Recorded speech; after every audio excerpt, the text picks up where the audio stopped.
Are you eager to grow in the knowledge and understanding of God's Word and plan for your life?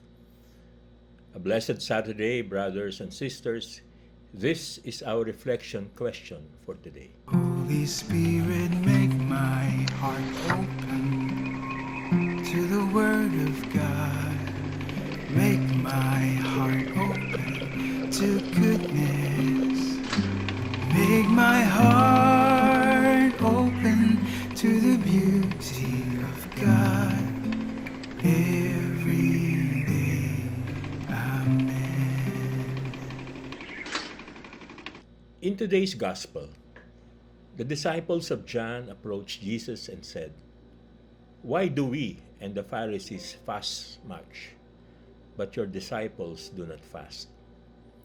Jesus answered them, "Can the wedding guests mourn as long as the bridegroom is with them?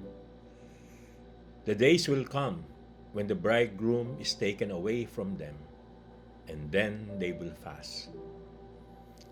No one patches an old cloak with a piece of unshrunken cloth, for its fullness pulls away from the cloak, and the tear gets worse. People do not put new wine into old wineskins. Otherwise, the skins burst, the wine spills out, and the skins are ruined. Rather, they pour new wine into fresh wineskins, and both are preserved." The disciples of St. John the Baptist were upset with Jesus' disciples because they did not fast. Fasting was one of the three most important religious duties, along with prayer and almsgiving. Jesus responded with a simple explanation. There's a time for fasting and a time for feasting. For the disciples, there's both a time for rejoicing in the Lord's presence and celebrating His goodness, and a time for seeking the Lord with humility, fasting, and mourning over our sinfulness. In his reflection, Pope Francis teaches that Matthew 9 verses 14 to 17 is a message of spiritual renewal and joy. The Pope stresses that we must not fear the new or resist the renewal brought by the Holy Spirit.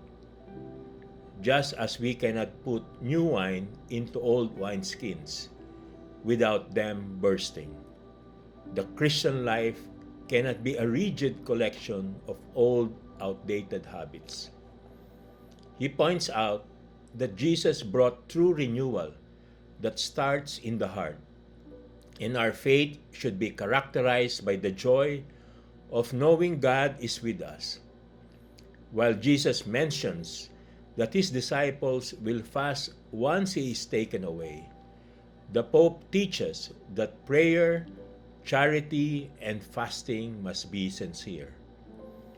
He warns that these holy practices can become self-referential if done simply to seek human approval, rather than to grow in love for the Father.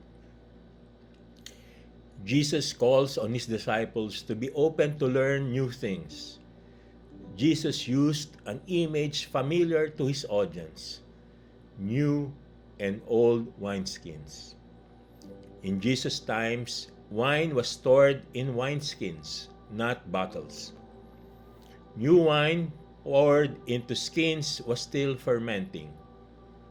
New wineskins were elastic enough to take the pressure, but old wineskins easily burst because they were hard.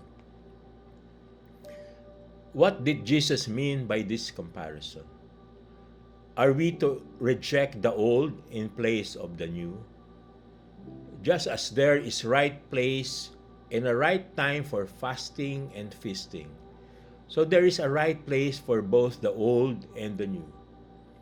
The Lord gives us wisdom so we can make the best use of both the old and the new. He doesn't want us to hold rigidly to the past, and be resistant to the new work of His Holy Spirit in our lives.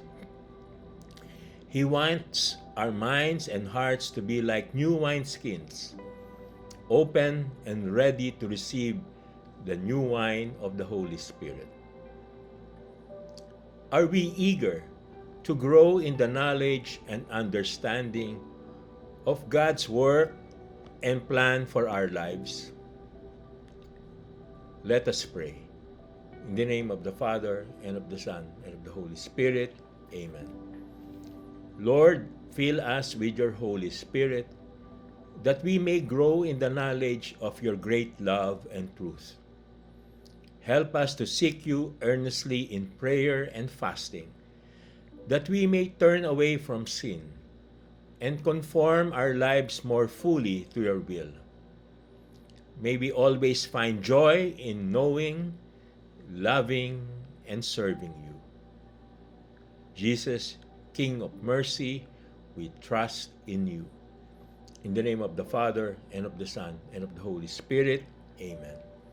God bless your families, brothers and sisters. God bless our Catholic Church and Couples for Christ.